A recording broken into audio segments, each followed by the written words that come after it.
Hello, and welcome to the Wake Up with Gratitude podcast. Today, I get to interview Nancy Davis Kho.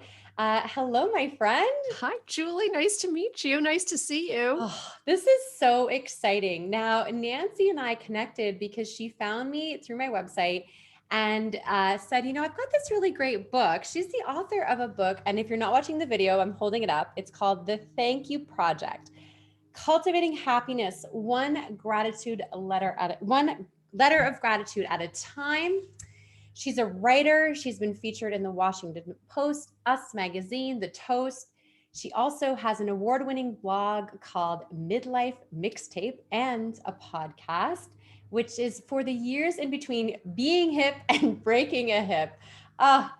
Nancy, we just met and I feel like we've been friends for years. It's just such an honor and a joy to have you today on the podcast. So, okay, can we just start for 1 second I wanted to start with Midlife Mixtape. Where does that come from? Because I know there's a really cool story there. Well, I had started blogging back like you, started blogging in the, covered wagon days of blogging. And I went through a series of horrible names for my blog because I could not figure out what I was going to write about. Or, this is when I was a younger mom and just kind of writing and feeling my way into it. And it started to crystallized for me that I like to write about music, but like to write about life and what it felt like to be an aging music fan and kind of being in this middle phase of life. And yeah, I just spitballed with a bunch of my writer friends and went back and forth with 1,000 names. And then Midlife Mixtape popped up in the conversation. And I was like, that's it. For the years between being hip and breaking one, because I was hip once, definitely am not now, but also haven't broken a hip yet, although I think with the name of that I chose, I have definitely resigned myself to the fact that I will break a hip. Like karma's going to get me. It's going to be my turn someday. But I always say, even if you suddenly become hip or break a hip, definitely still listen. You can still be part of the conversation. Yes, that's self-fulfilling prophecy. Like you're Right? saying that all the time. Yeah. Well, we'll make sure you stay healthy and happy. We're both I love if you, again, you're not seeing the video, don't worry. I'll put the link to the YouTube in there so you can catch us on video because I think it's worth checking us out. But we're both standing. We're both have great energy, just feeling really excited about this time together. And I have to say, when I got your book, I basically devoured it. I thought I was gonna like take my time, go through all the little chapters and everything. But what I love is that it's not just about the project, but you share some of the really great moments of your life through your stories. And I love a good storyteller, and you are a great storyteller. So Thank you. I don't know that we can go through the entire story of your life in a short podcast, but I'd love to hear a little bit about the time sort of between, schooling. And I know you worked overseas for a while, which really intrigues me. So can you share a little bit of that with our listeners?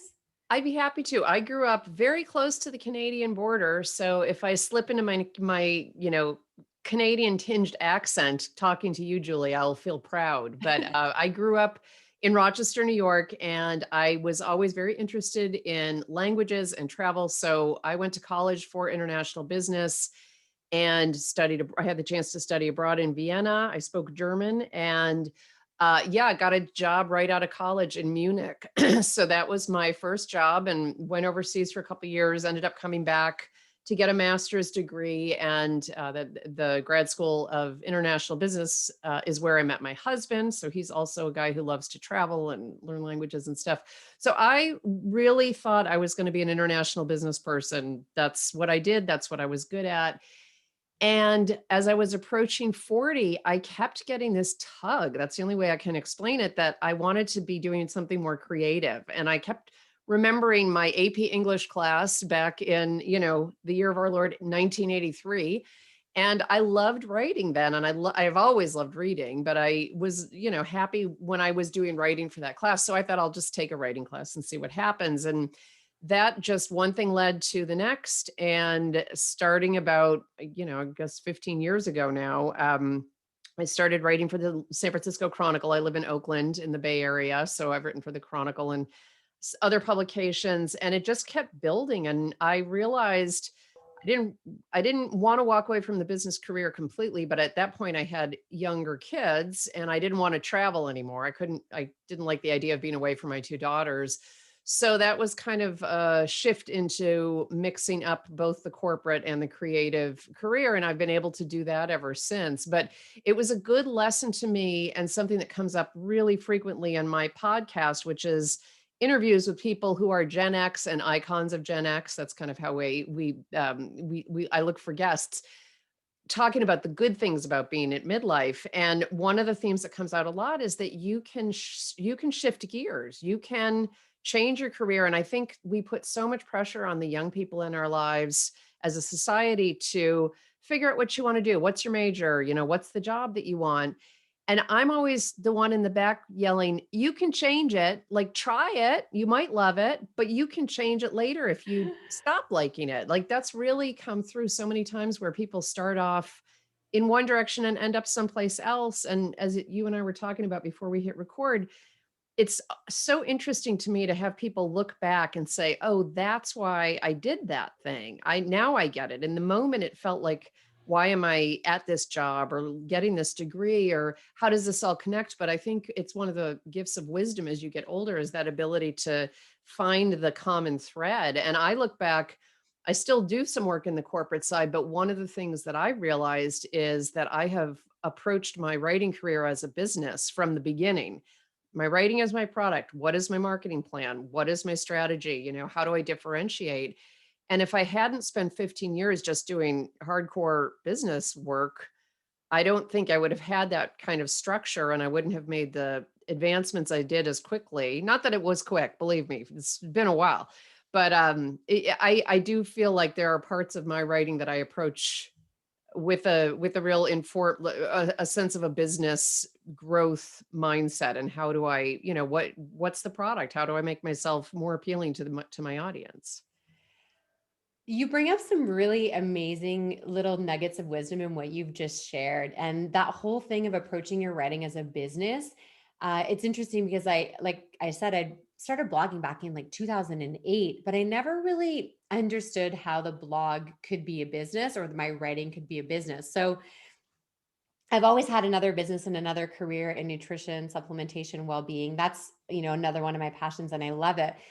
But I also get really lit up when I do writing and interviewing and podcasting and all of these things. And you really hit kind of, I felt like I just had a light bulb moment when you said, like, how are you treating this creative work? And are you treating it as a business? And I think that's a great question for a lot of creative people to ask themselves. Like, how does it fit into a business plan? I mean, it can be a hobby. That's fine, right? There's nothing wrong with having a hobby Sure. of writing or like me, photography and all that.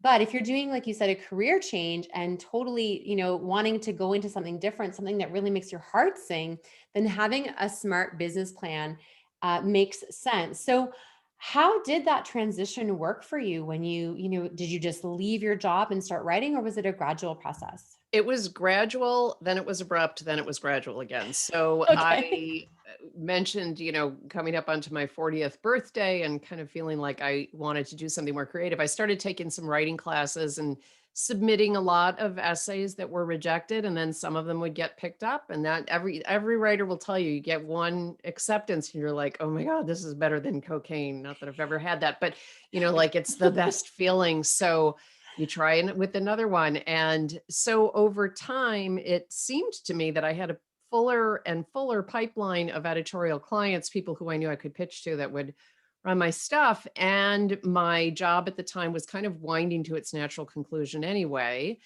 And so I was like, great, this is it. I'm going to, my company was sold. I'm just going to be a writer for that's what I'll do. And I certainly was busy. I had plenty of work.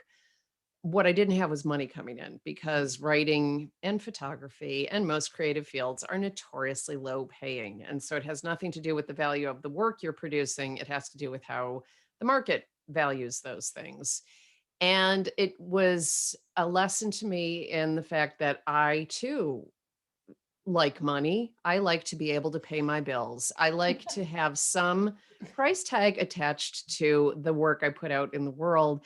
And it was just frankly making, it just, I didn't I loved writing. I just didn't like worrying about my bank account. So at that point, I segued back into corporate work, and I've done that ever since. And for me, it's a really good balance. I work part time Mm. for a digital publishing consultancy, and I love it. And I also love the time that's left over where I get to do the writing and the podcasting. And I think those two things feed off each other because it's two different sets of skills for the most Mhm. part. But I know that one of the things that I'm valued for at my day job is that I'm a good communicator. That comes from doing all the writing and the podcasting. And I've already talked about approaching the writing and the podcasting as a business and applying business skills to it. So for me, I feel lucky that I've found this kind of combination. I don't know that I would ever go all the way one way or the other again because it kind of feeds both pieces. But the abrupt thing was not fun. I mean, as a family, just as a family matter, Right. but, my husband and I met at going to the same graduate school. I felt like it was kind of a bait and switch. And I was like, oh, by the way, now I'm a writer. I don't get benefits anymore. Good luck to you. Yeah. So, it's much more harmonious to have us both helping pull the financial aid. Our kids are my younger one is still in college, so the older one is Okay. out. But if you're paying for college, you have to just accept the situation for what it is. Expensive. Yeah. That's good lessons though, good life lessons. And I do want to mention, I think it's awesome that you're addressing Gen X because, we're just like the forgotten generation. Like nobody talks about us.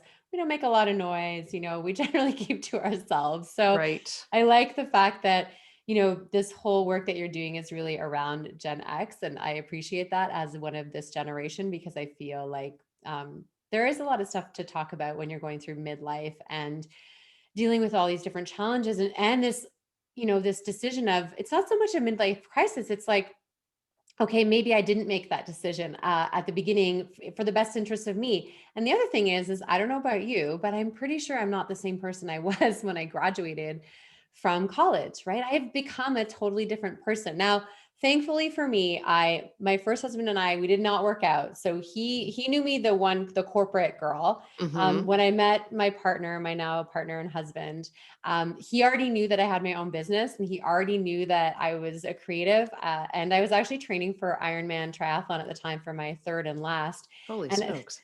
this was, I said, when we started dating, I said, listen, I just want to be clear with you. Between my business and my training, I don't have time to date. So you're either in this relationship or you're out. He's like, okay, I'm in. And then 4 months later, after we started dating, I flew to Arizona for my triathlon and he came. He actually Aw. came to see me and he was not a traveler at all. This was only the second time he'd been on a plane. He had an overnight delay on the way to Oh no. Arizona, like all these things, right?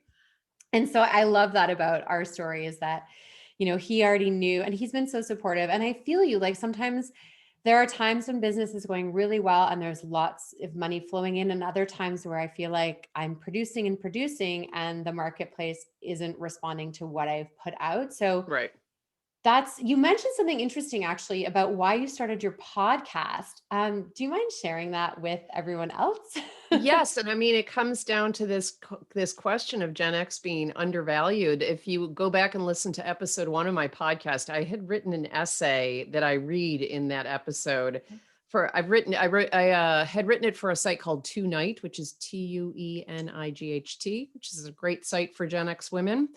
And it was about why I thought Gen Xers were going to be particularly good at midlife. And it has to do with the fact that if the definition of happiness is the difference between expectation and reality, Gen X has always had low expectations because that's all we were dealt, right? I mean, we were the generation whose parents had the highest rates of divorce. We came out of college, there was a Gulf War going on, so companies weren't hiring.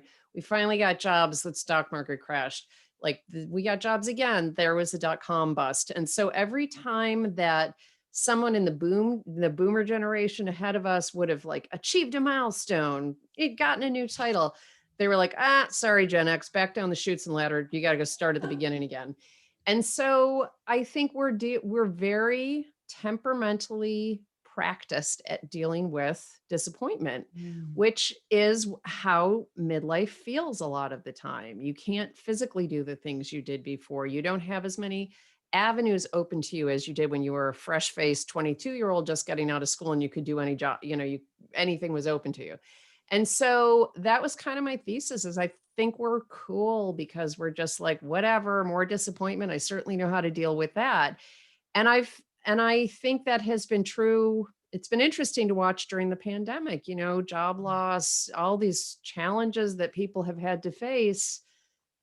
We know how to handle that. We've had to deal with that kind of, I mean, obviously not a pandemic, but we've had to deal with this kind of thing before too. So Yeah. it's interesting to me to talk to people, and I'm pretty expansive with my definition. In fact, I apologize in the first episode because I'm like, if you think you're going to live till 90, which God bless you, I hope you do, but most of us won't, but pretend, then 0 through 30 would be youth, 30 through 60 is midlife, Mm, 60 to 90 is the last third.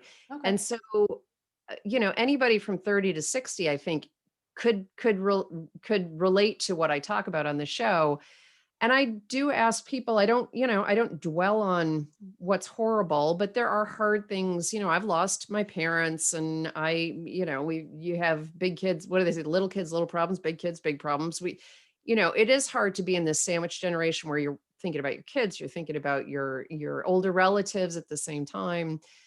But people who I talked to on the show feel more confident. They feel like they know who they are and they know what they're not, who they're not, which is a helpful bit of information to have. You don't keep Mm.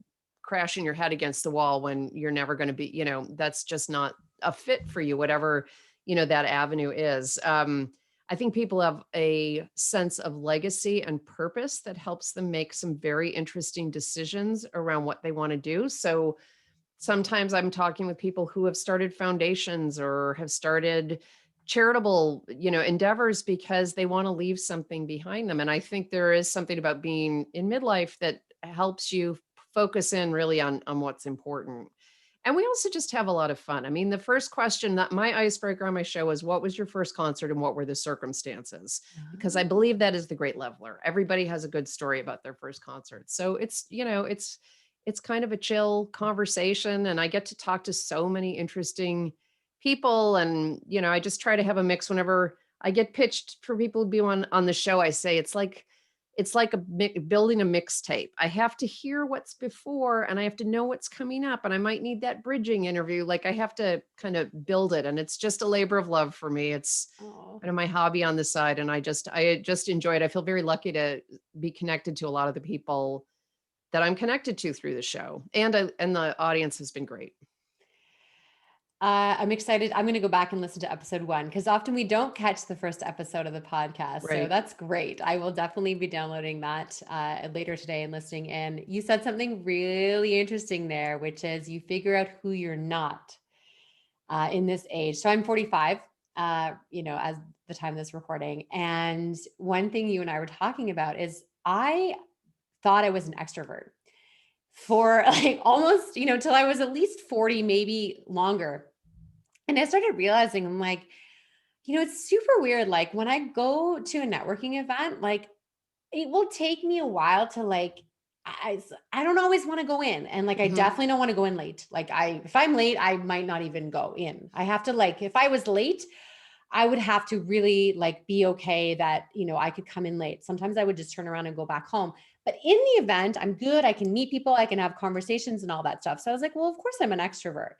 And then, my husband, interestingly, he is a computer programmer, he's a gamer, and he always has music on when he's doing Mhm. everything else or something in the background. I was like, no, like, no, I it can't do has to that. be silent. I was like, okay, that's weird. Like, I totally need silence. Okay. And I've needed that forever. And then I was like, I really like to go to the beach by myself and recharge. So I've literally recently discovered that I was an introvert. I thought all this time that I was an extrovert. My best friend from high school, she's like, no, you're an extrovert. I was like, no, mistake. So you were saying you had a similar sort of realization Well, about yes. I extroversion. mean, I think the pandemic has changed us all. And I said to you that I've worked from home for 20, how old is my youngest daughter? 20 years now. Wow. And so I am used to being home. The kids were either at school or away at college. My husband went into San Francisco every day for work. And they would come home and I'd be like, "Brrr," I have to offload everything that I thought today. And I always had a pretty active calendar of meeting this person for dinner or going to a concert. That was a big thing for me, is going to a Mm. concert once a month. And of course, the pandemic put an end to all of that. Our kids were home. One of them's gone back to college, but the older daughter is still living with us and working, which has been great. But I'm like, "Oh my god, are they still here? Like, they're still in my house. I can't get any quiet time." Not that anybody's really bothering me, but it turns out, I do like my solitude. And the thing that is a bigger question is how much do I even wanna go back to that concert once a month and meeting up with my friends? And that part, I think, is gonna be an adjustment for all of us. It's actually something I wanna start talking to my podcast guests about because I think we're all nervous about going back out into the public sphere. I'm one vaccine in as of mid-April. I'll be done with the second at the end of You. April. I know it's Lucky Bay you. Area's been pretty Yeah. fast. But even so, I don't know you. I don't know if you got your vaccine yet. I don't want to stand next to you in a concert hall. And concert going has been such an important part of my personality and who I consider myself to be for since I was 14. If I'm not ready to do that, what does that mean? And if I'm not ready to go out and hang out with my friends like I used to, what does that mean? So I think I have a friend who just talked about the fact that we all took our time adjusting into pandemic lockdown, and we have to expect that it's going to take time to adjust back out of it. So maybe you and I are now introverts, but maybe it's just that we forgot like how to be out in the world. I was in San Francisco last week for an appointment, and I took an elevator down from the floor that I was on and had my mask on, and the doors opened and there was a young couple standing there with masks, and they said, "Can we get in with you?" And I was like, "I don't know. I don't know how we do this anymore. Like, shall I turn to the back? I don't." Right. We're all Yeah. so awkward. So I Yeah. think we have to give ourselves and each other some grace and just assume it's going to take a little bit for things to shake out once it's safe to do that. Exactly. And it's interesting because what I've learned though is that I always thought introverts were like really quiet all the time. Like, so there is a such a thing as a shy introvert, but Hmm. there's also an introvert that's more outgoing, but you're still an introvert in terms of how you need your quiet and your solitude in order Right. to recharge. Like, I've been speaking in public since I was 8 years old. So I had like, it never occurred to me that I could be an introvert until I met a number of speakers who are like, no, I'm an introvert. And because I'm on stage, I'm actually by myself. Like, when Interesting. you're on stage Yeah. and the audience is here, you're actually by yourself. There's technically a barrier between you and the audience. And I always like after speaking, I would crash like so Hmm. hard. And then I'd go to my hotel room and just like, I'm like, no, I'm going to say, I'm going to have dinner in my room. And I never really understood it was because I was just so overwhelmed with people that I needed Right. to, there were so many, I can look back now and like pick up all these times where I needed to be alone. And so we were just talking about living with tenants. And I was like, I don't know why I thought that would be okay. It's been an interesting time, Nancy, talking about first concerts and all that, because I went through all my photo albums this past weekend. I had photo albums from high school, from my college days. And I was like, I wish I had been more self-aware during that time. You know, you mentioned now in your midlife that you become more self-aware. And I think I never should have been in residence. Like, for my personality, like living with that many people in that much space was just, I had a terrible experience. And it's just because it wasn't the right place for me. And so it's so interesting how, of course, we can look back now with the lens of saying, you know, this was not right at the time. But I tell you, I sometimes, I'm working on, my own daughter's 10 and I'm working on helping her be self-aware, like as she grows up instead of waiting till Right. she's 40. Right. I think, Well, just to segue to some of the things I learned in writing my gratitude letters, oftentimes you can look back at those kinds of experiences and try to figure out what's the good lesson that you took mm, with you from that. And if all you learned was that you weren't made for, group settings and congregate living, that's still a good thing to know. So I think that was one of the surprise outputs of my year writing my thank you letters is the ability to look at even negative things or things that I look back and wish were different and just say, okay, I can't go back and change them, but what was the good thing that came out of that? Because there's almost always a good thing, not always, but you wouldn't write a thank you letter to that entirely negative thing. No, which you do explain really well in the book. And that's actually where I wanted to go to next, is to talk about this project and this beautiful book, which I just adored. Um, just such an, I just realized I'm wearing the sweater that oh, matches the book cover. right? So if it were a green screen, we would look like we were one. We were matching. Um, I just want to read, there's something that you said, the ways in which gratitude and forgiveness are deeply intertwined. So tell us kind of where this came from, because that line, when you said gratitude and forgiveness are intertwined, and being able to look back, like you said, to find the lens of the good thing. Tell us a little bit about how this idea came to you. And then I'm curious about the forgiveness part too. So I was celebrating a milestone birthday in 2016, and I decided I needed to make it a little bit different from just the run of the mill birthdays. So I thought I will, when you have a birthday that ends in the zero, it makes you a little bit like, okay, what am I going to do?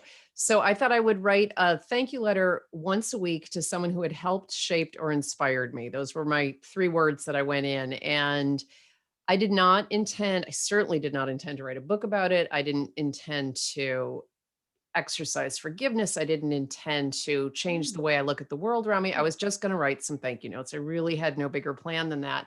So I started off, I made a list of, family, close friends, got to about 20, 22 people on my list. And I was like, I don't even know 50 people. That was my goal, to write 50 letters. And I thought, okay, I'm only doing one a week. Maybe I'll meet people by the time I get to number 23.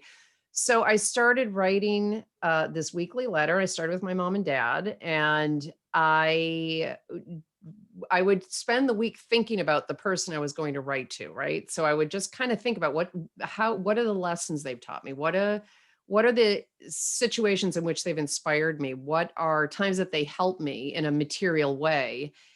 And I thought really deeply about it, and unbeknownst to me should be it should actually be the log line of this book, like, unbeknownst to me, all the things that I got out of this. But I was training my brain to get better at looking for positive things around me. And it comes down to this notion of negative recall bias and positive recall bias. So positive recall bias is just that tendency to notice the good around you, and negative recall bias is the opposite of that. That's when you wake up every morning and think, okay, what's going to kill me today?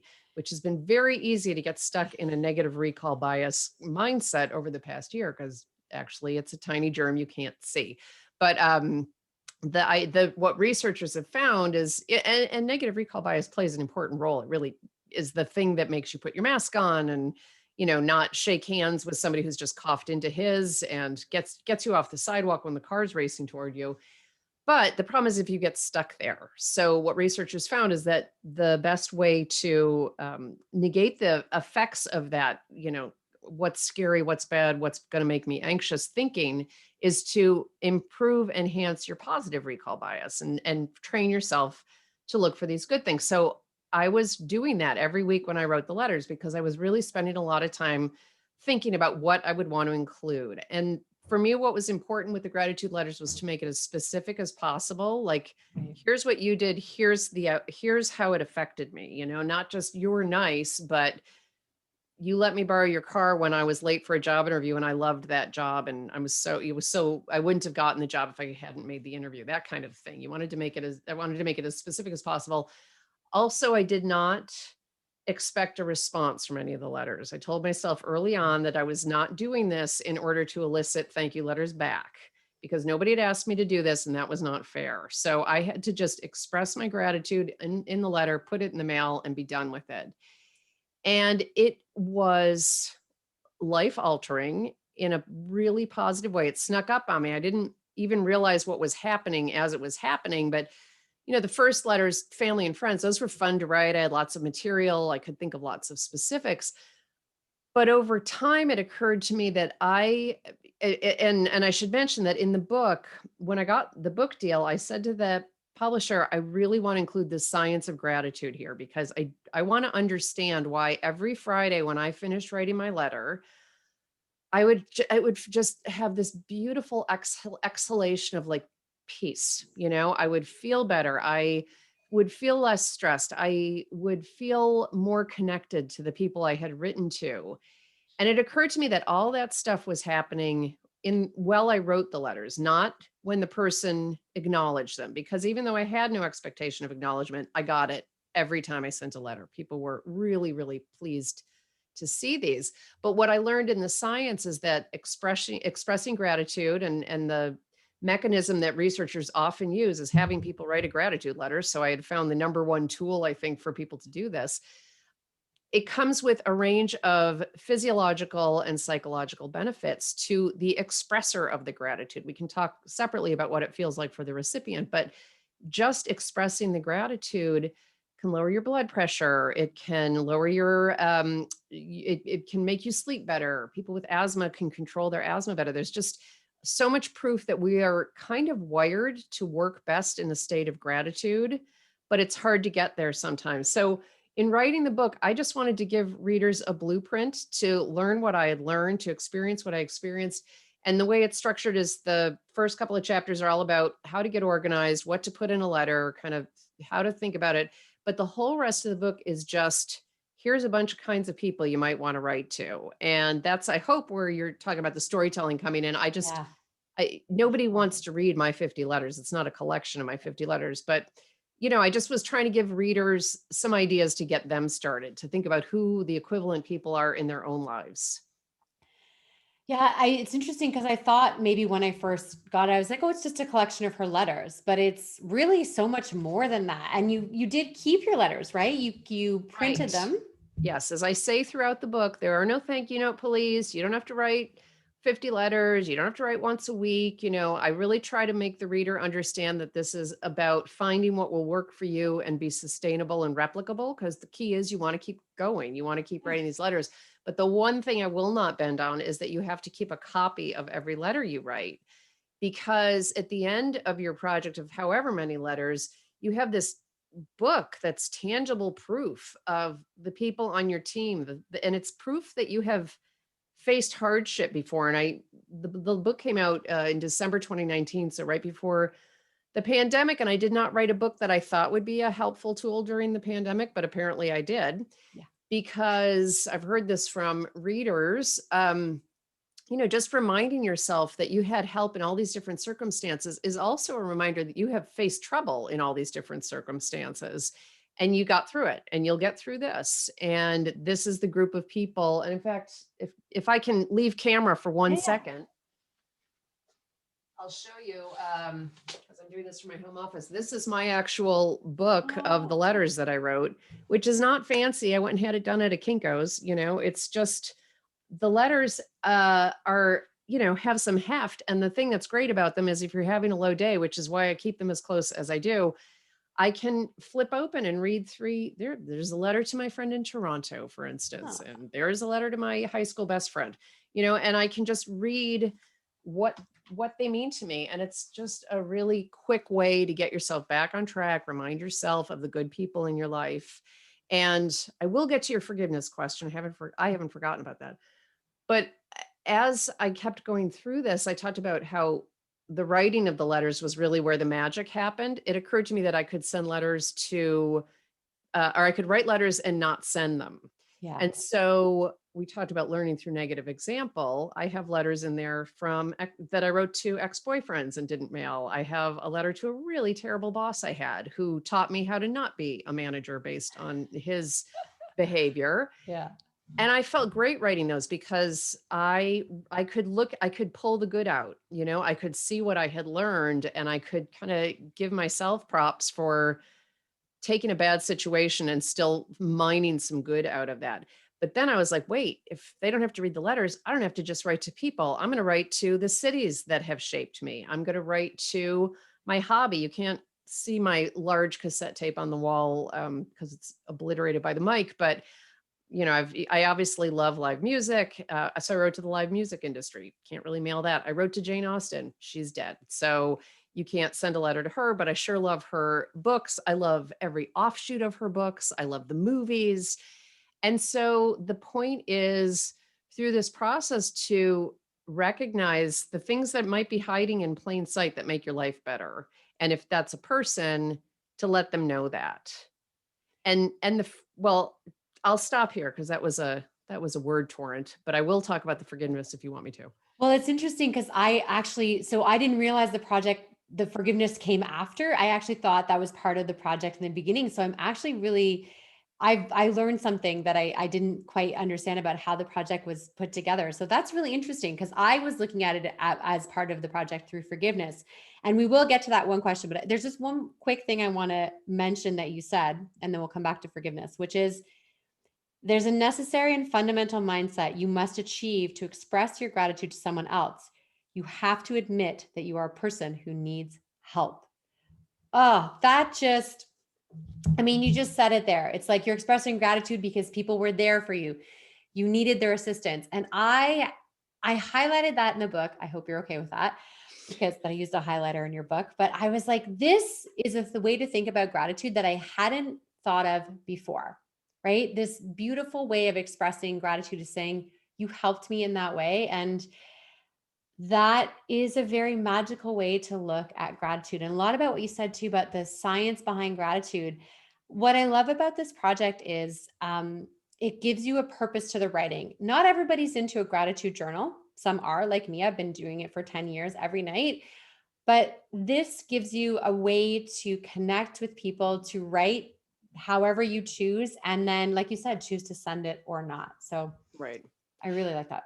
Well, I'm glad that spoke to you. I mean, one of the lessons I've tried to teach my kids, which was not it was not obvious, was that when they have problems, it's actually a kindness to ask their own friends for help, for advice, because what I've tried to explain to my girls is when you do that, you're signaling that they can come to you when they need advice and they need support. And that's a gift.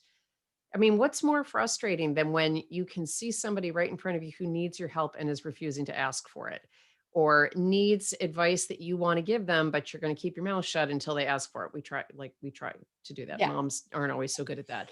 But Yeah. Moms and but sisters, it's a right? way to strengthen a bond. And I just think, what I've always said to my kids is they've been so blessed. They have lovely friends. And I say, like, if one of those girls felt stuck the way you're feeling stuck, wouldn't you want them to come to you? Wouldn't you want them to come to you for for a reminder that they are loved, that, so why would you not do that to them? And I mean, I'm American. We have Independence Day. The idea of admitting your deficiencies and admitting you can't go it alone is kind of an American value, which sucks because it prevents people from building deeper connections. And part of the research I looked at was because one of the things I was so scared about was that this book would come out and people would be like, she's a gratitude super taster.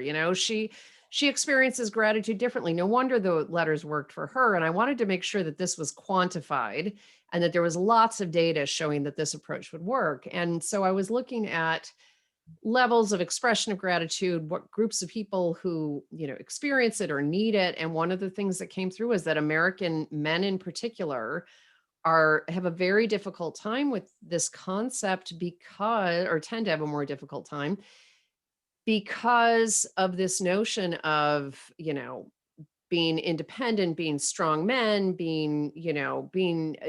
pulling yourself up by your bootstraps. And this exercise requires you to say, not only could I not pull myself up by my bootstraps, I had to borrow the boots.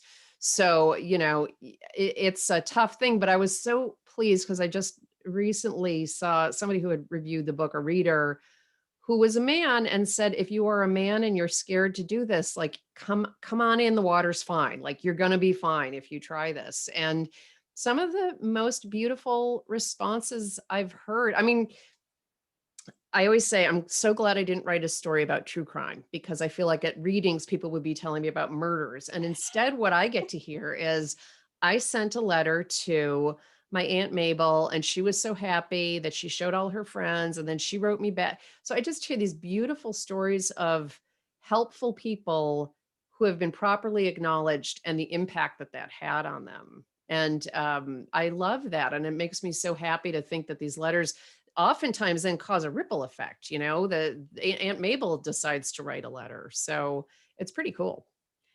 It But is do you very now, true. should we talk about forgiveness? Yes, Because I I was gonna keep say, teasing this. so we're Go. gonna we're gonna finish off with this part on forgiveness. And Okay. the reason is, so the reason why it so you know how when you write a book and you're like, did I really like how is that person picking up on this? I didn't, that's not really what I wrote.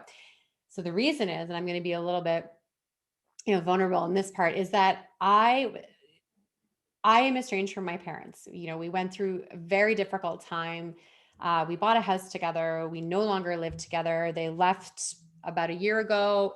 It was not a good situation. We just sold the house. We're finally, moving forward. But I am estranged from my parents. So when the first two letters you wrote were to your parents, I was like, I really like this project and I'd really like to do it. But I was like, I don't know how to write these letters because I see that like the letter writing process could actually be part of me working towards forgiveness, which I've been working on for sure. But then I just don't even know where to start. And then are these the letters that I don't send? Like I really struggled with just even starting the project Mhm. because that's my reality today as I see Right. So here's two pieces of advice. One is don't start with those two letters because writing your letters is building those neurons that recognize that what the researchers say is the neurons that fire together wire together. So with every letter that you send, you are getting better, more efficient, stronger, faster. If you it. used to watch The Bionic Man, at just speaking of a Gen X reference, you're getting better at recognizing reasons to be grateful. So why would you start with the two hardest ones? Why don't you work up to that? And the person who I mentioned in the book when it comes to forgiveness, if you had told me in January of 2016 that I was going to put this one person on my list to write a thank you letter to, I would have laughed you out of the room. This was somebody who was a close friend of mine through high school. We were super tight. After college, completely lost touch, and he basically ghosted me. And this was an 80s ghosting, so it was very cutting edge at the time. Um, I just could not. I was like, how come my friend won't talk to me anymore? And so for 30 years, I was resentful. I really nursed that ember of resentment. I put a lot of time and thought into what did I do wrong? And so I wrote my easy letters. For me, I was very close to my mom and dad. So those were, and my siblings. So it was easy to write those. And I got through, and I was probably at about letter 35. And at that point, to think about who has helped, shaped, and inspired me was just second nature. And I thought, my goodness, I might not be in contact with him now, but in the years when we were friends, he was an amazing friend. He did all three of those things for me. So I was able to spend a week thinking about that friendship, thinking about, it had a discrete end. It doesn't live it didn't live anymore, but when he was my friend, he was super, he was just a great support to me. So I wrote, and I knew I could write the letter and not send it. So that's what I did. And about and when I finished writing the letter, it was so funny because I thought, oh, it's not weird that he stopped talking to me after high school. It's weird he stayed friends with me through the end of high school because I was never as good to him as he was to me. He was a Oh, much better friend to me.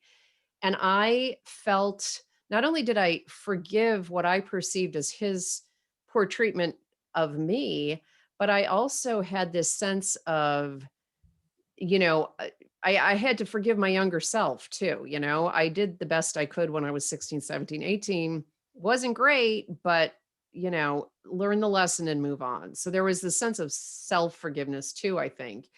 And that came through in a couple of other letters too. But the thing that's interesting is about 3 weeks after I finished that letter and filed it away, who reached out on social media to find out, what was up. And so that friendship roared back to life because I think if he had gotten in touch with me prior to me putting in the time of thinking about the friendship and writing the letter, I would not have been happy to hear from him. I still would have been really pissed.